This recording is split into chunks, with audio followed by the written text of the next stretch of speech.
Let's get into it now. A spoiler-free movie review of The Brutalist. Nominated for Best Picture, Adrien Brody is up for Best Actor.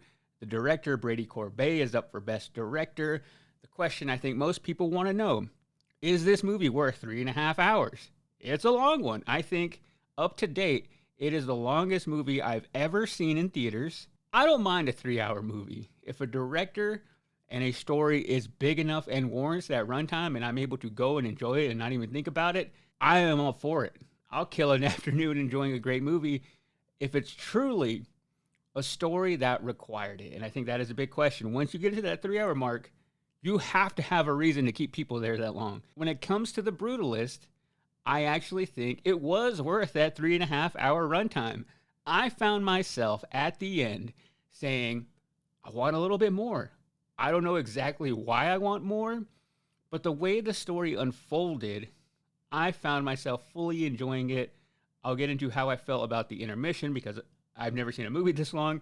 I've never even seen a movie with an intermission like this, but what the movie is about, you have Adrien Brody, who is a Holocaust survivor. Even though they don't really get into that a whole lot, it's almost just implied, unless I missed it. There wasn't an explicit part where he talked about being a Holocaust survivor, but the movie takes place shortly after the Holocaust. His character is named Laszlo. He is this really smart, brilliant architect. Smart, brilliant, kind of the same thing. But he has to escape his home country, move to the United States, moves to Philadelphia to go work for his cousin in a furniture store. And he is an immigrant trying to restart his life in a country that doesn't really want him. So he is having to start all over, which I thought was an entirely different immigrant story that I'm kind of used to. I have parents who are both from Mexico. They came from nothing. So when they got here without anything, it wasn't as big of a culture shock for them because coming to the United States for them was their ticket to a better life. They went being able to work in fields in Mexico and not make anything. And here, the American dream, they could put in that same effort, put in that same work, and now they could start building towards something. When it comes to Adrien Brody's character in his country, he was this really renowned architect who was celebrated for his work, created these amazing structures that were modern, ahead of its time. But suddenly he gets to the United States and he has to start all over. He is living in a shelter. He is trying just to make enough money for food, has no place to stay. He also struggles with addiction, which was an underlying theme of the entire movie. I thought that was kind of going to be the focus of it, of him trying to be an architect but dealing with drug issues. That was kind of the thing about this movie is there's not this one big exposition. Even after the movie, when I did feel I wanted more, I found myself wondering why. I found myself saying, what exactly was the purpose of this movie? What exactly were they trying to say? And I've been spending some time now after watching it, going back and putting the pieces together. So I will say, I think this will be a hard movie for me to recommend to people. One, because of that runtime. Even though I feel it does warrant it, there's nothing crazy that happens that you're following the entire time. Like, this happens to him, and then he has to do this, and then he has to do this, and there's not a whole lot of crazy action. It is a very large-scale drama that unfolds very subtly, and it's a really big, deep dive into this character, learning all of his flaws and all the things that make him great, the reasons why he is tortured, the overall perils and dark side of chasing that American dream, and coming to this country and realizing you can't trust everybody, which I think is something I learned from my parents.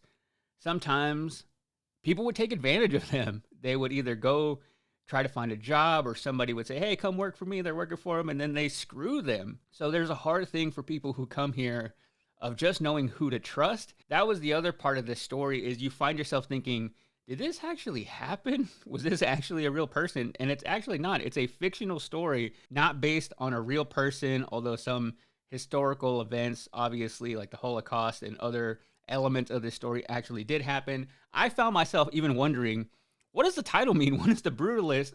When I heard that title, I thought it meant he was going to face, I don't know, maybe get beaten up or maybe something hardcore.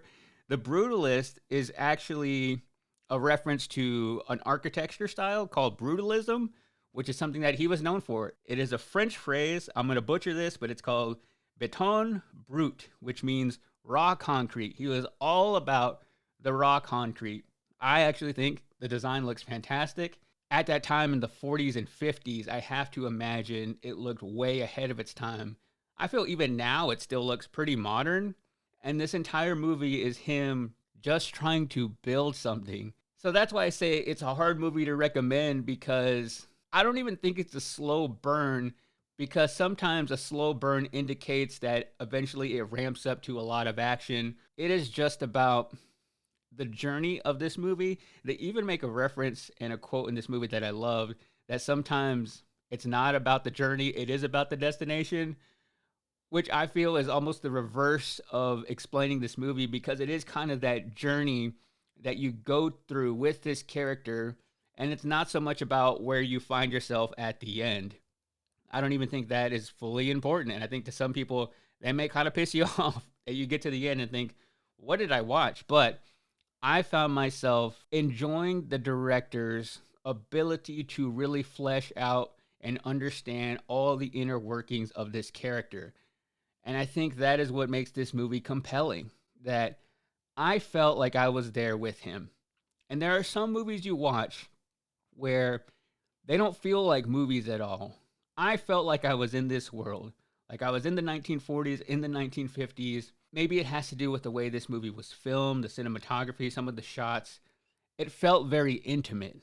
There were moments where I felt like I shouldn't be there watching it. And I think with that type of storytelling, that is really what made it feel like it was worthy of that 3+ hour runtime, because you kind of just let it seep in and enjoy it. The dialogue is really important throughout this entire movie. So it is one you have to pay attention to, because if you miss something, then you might miss a pretty big plot point. And I think that is why I really enjoyed the fact that this movie had a 15-minute intermission, which I hadn't experienced before. I had a little bit of hesitation going into it because the movie is listed at 3 hours and 35 minutes. I thought it was going to be a 15-minute intermission on top of that.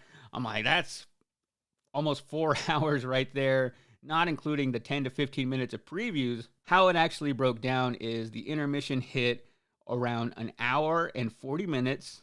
There's a 15-minute intermission, came back for another hour and 28 minutes.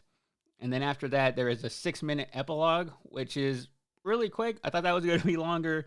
So you get about 3 hours and 14 minutes of film, 15-minute intermission. So you're there for a total of about 3 hours and 30 minutes, unless you stay around for credits. And I really feel like having that 15-minute intermission really made it easier to take in, because I've gone through these long movies before, and it was the ability to get up, go to the lobby, grab a drink. We saw it at the Belcourt. I got me a lemon LaCroix, went to the bathroom, came back, and I had about 4 minutes left until the movie started again. So it was kind of a good reset.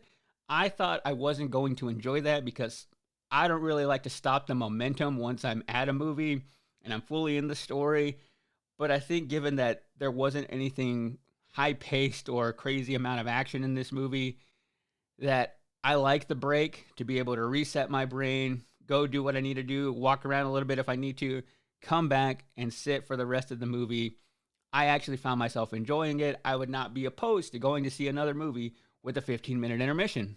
I think the other thing that has caused some controversy with this movie, aside from the runtime, which I love the director defending that, he was saying that theaters weren't going to want to run it, but look at him now with all these nominations. So I do credit him for that.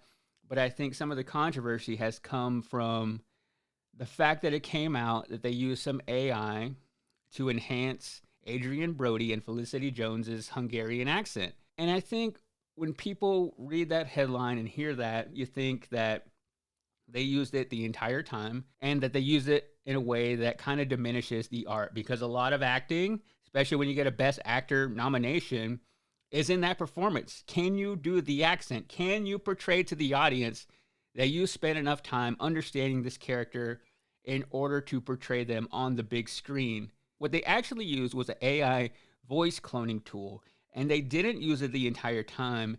Instead, they used it to tweak words here and there, because they said it was a really difficult accent to do, and there were certain words they just wanted to fix. I heard it at first, and I even had that reaction. Like, if you use AI, like that kind of takes away from the performance.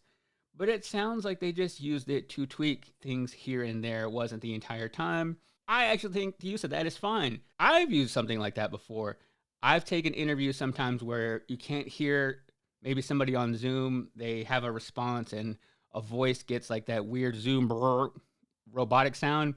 You could put it in, AI transcribes it, and you can fix in one word. You can type it out and it clones their voice and it says it, and you can fix it. So it would be hypocritical of me to say, like, no, you can't use that when I have used it before. I get it's different between an interview and art, but I think, especially in movies like this, they don't have like a crazy budget like an Avengers movie would. Sometimes you have to use those resources. And you also think about things when it comes to using movie magic. Nobody is saying anything about James Gunn using CGI to make Superman fly, like that is cheating. That really doesn't take away from David Cornsweet's performance as Superman. That is just movie magic. That's what movies are. Using special effects to make something seem a little bit more real and realistic for us. I ultimately think it comes down to how the audience interprets it. If we start rejecting it in a way that it gets so blatantly overused, they'll have to scale back. But if they're using it to enhance things here and there, to fix little tweaks, much like a photographer would use Photoshop, I still think that's art. Somebody takes a photo and maybe there's some power lines in the back they want to take out. They use an AI tool to clear that out. Nobody says that that is less artistic because they used AI to fix it. Right now, in this case, I'm not against it. I don't think it takes away from the fact that Adrien Brody was nominated and will win for Best Actor. But will somebody eventually end up abusing AI and making it seem less authentic? Yeah, that's going to happen too. And I will cross that bridge when we get there. When it comes to what I rate The Brutalist, I give it a strong 4 out of 5 buildings. I do think there is something to seeing this movie in theaters. We actually saw it in 35 millimeter. Something I like looking for when I watch a movie being shown on real film is you can tell when they're about to switch the reels. You see a little flicker in the corner. It's like a white circle that like comes and goes, and then it goes into the next reel. I assume each reel is about an hour long because I counted about 3 times that it happened. So there is something to watching it in theaters, especially if you have a theater around you that is showing it in 35 millimeter. There is an added warmth to it. It adds a little bit of grain to it. I just kind of love that feeling. It's almost like listening to an album on vinyl where not a whole lot of crazy difference, but it just adds like this level of texture.